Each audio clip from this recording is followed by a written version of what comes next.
Engkau telah menerima segala yang baik, sedangkan Lazarus segala yang buruk. Sekarang ia mendapat hiburan, dan engkau sangat menderita. Ajarilah kami bahasa cinta-Mu, agar kami dekat padamu ya Tuhanku. Saudara-saudariku sekalian yang dikasihi Tuhan, cerita tentang kisah orang kaya dan Lazarus yang miskin dalam Injil hari ini menjadi peringatan bagi umat Tuhan di akhir zaman ini. Ternyata tidak mudah bagi orang kaya untuk masuk surga. Bukan berarti orang kaya yang sudah menikmati banyak kesenangan di bumi tidak bisa menikmati keabadian surga. Orang-orang kaya yang hatinya hanya tertuju pada hartanya, itulah yang menyulitkan mereka masuk surga. Orang kaya yang digambarkan dalam ayat di atas adalah orang kaya yang egois. Hidupnya hanya memikirkan diri sendiri dan tidak pernah berbuat baik, padahal Tuhan sudah memberi kesempatan untuk berbuat baik melalui Lazarus yang sakit dan miskin. Lazarus yang mengalami penderitaan di bumi memperoleh kemuliaan bersama Tuhan. Karena meskipun di dunia dia menderita, tetapi ia tidak melepaskan imannya kepada Tuhan. Sedangkan orang kaya yang bergelimang harta mengalami penderitaan kekal.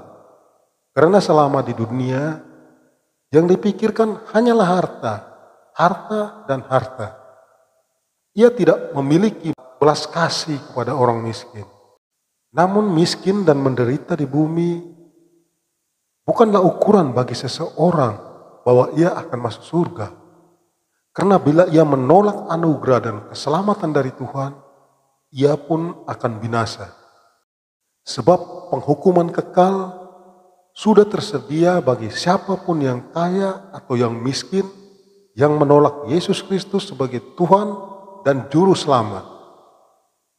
Diberkatilah orang yang mengandalkan Tuhan, yang menaruh harapannya pada Tuhan. Lazarus berada di surga bukan karena dia miskin, tetapi karena dia selalu mengandalkan Tuhan dalam hidupnya. Sedangkan orang kaya, ia sengsara di neraka bukan karena ia kaya, tetapi karena ia mengandalkan diri dan kekayaannya selama masa hidupnya. Dia merasa dapat hidup tanpa Allah, sehingga tidak ada lagi kepekaan dalam dirinya untuk berbagi dengan orang lain. Tanpa sadar, kita pun mungkin berlaku seperti orang kaya itu. Kekayaan dan kemapanan sering membuat orang tidak peka terhadap orang lain dan tidak lagi mengandalkan Allah. Kecanggihan zaman saat ini makin mengikis ketergantungan manusia pada Allah. Banyak orang terseret dan melupakan Tuhan. Di zaman sekarang ini ada banyak Lazarus, ada banyak orang miskin yang selalu menunggu di depan pintu gerbang kita. Ada jutaan Lazarus yang ditolak, dipinggirkan, dan mati kelaparan.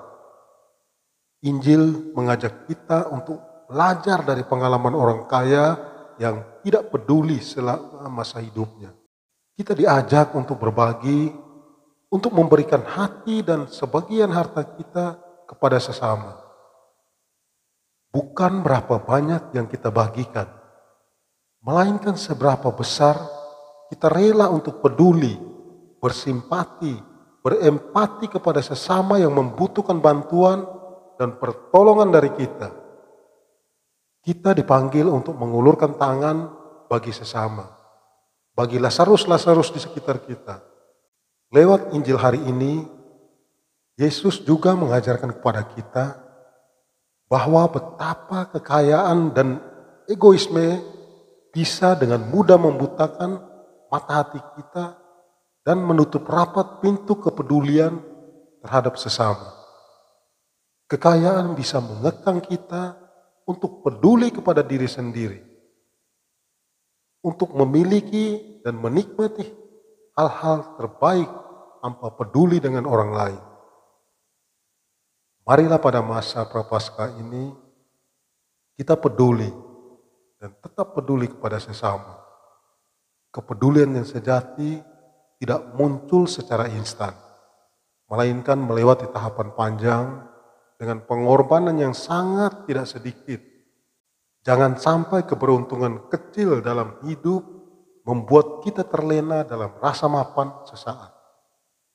Jangan sampai penyesalan kita datang ketika kita tidak mempunyai kesempatan lagi untuk berbenah diri. Amin. Salam sehat. Semoga Tuhan selalu memberkati.